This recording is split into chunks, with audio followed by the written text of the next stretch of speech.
Today's passage comes to us from the book of Matthew, chapter 20, and we're going to go straight into it. And we're going to read verses 1 through 16.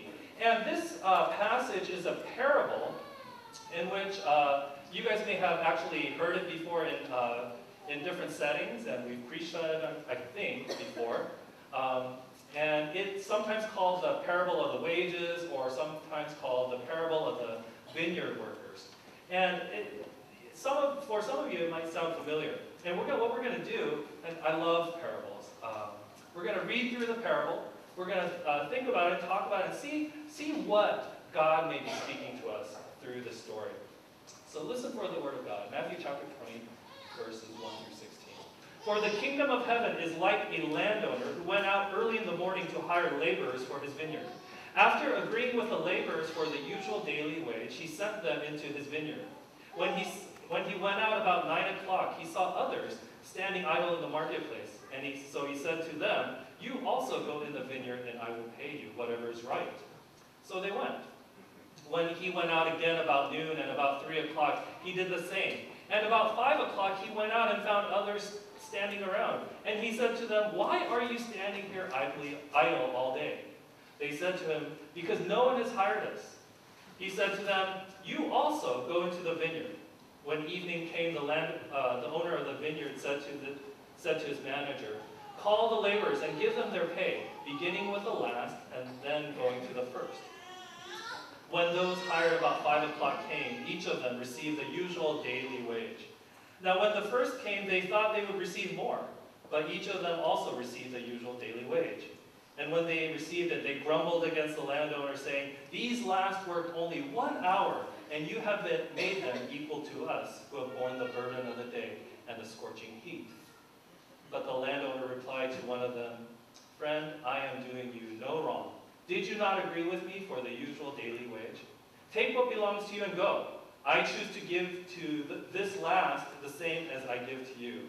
Am I not allowed to do what I choose with what belongs to me? Or are you envious because I am generous?" So the last will be first, and the first will be last.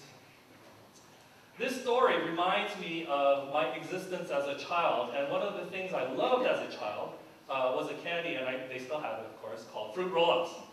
That was my favorite candy. I mean, you can do so much with it. You can poke holes in it, and use it as a mask. You can stretch it, play with it. It was a great candy. I loved it.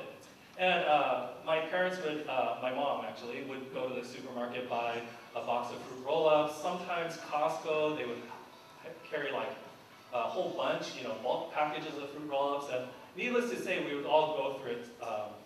As a kid, I would go through it, really quickly. Well, I'm not the only child in the family. I have a brother and a sister, and that's us when we were younger, about when we would eat Fruit Roll-Ups all day, all week. My dad's styling in his 70s suit and vest.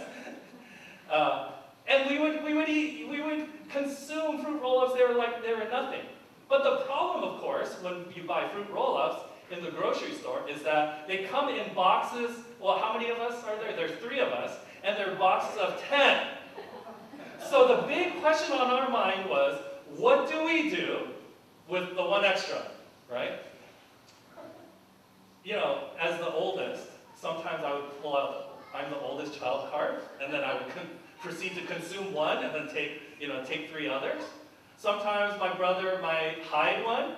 Sometimes we would have to split it up. But either way, none of us felt satisfied because, how do you cut a fruit roll-up into 3 equal pieces?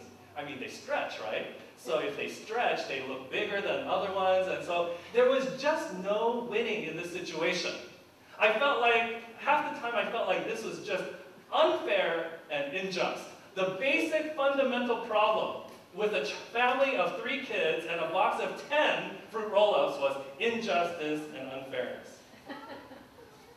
It just didn't work out. If you have children or siblings, if you've dealt with children in any way, you know what I mean. There is a level of fairness that all of us see in the things that we do.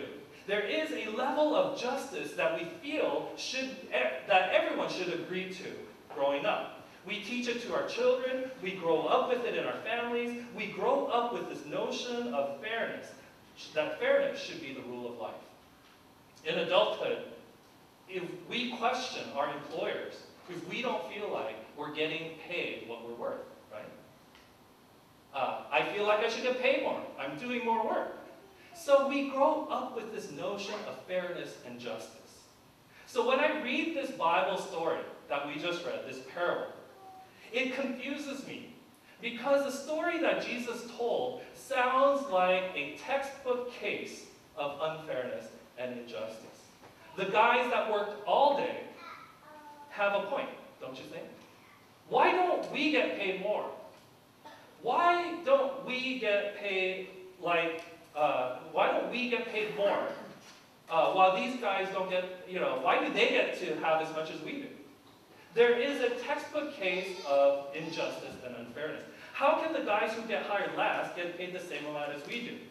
Stranger still, when Jesus begins the story, the kingdom of heaven is like. And I talked about this before about a month ago. What we expect Jesus to do is to describe the way in which God works. Whenever we read a story that starts, the kingdom of heaven is like, we should be clued in on the idea that Jesus is about to describe how the kingdom of heaven works out. So when he says the kingdom of heaven is like, we go, Jesus is describing how God works. And then when he says the kingdom of heaven is like the landowner, then confusion sets in.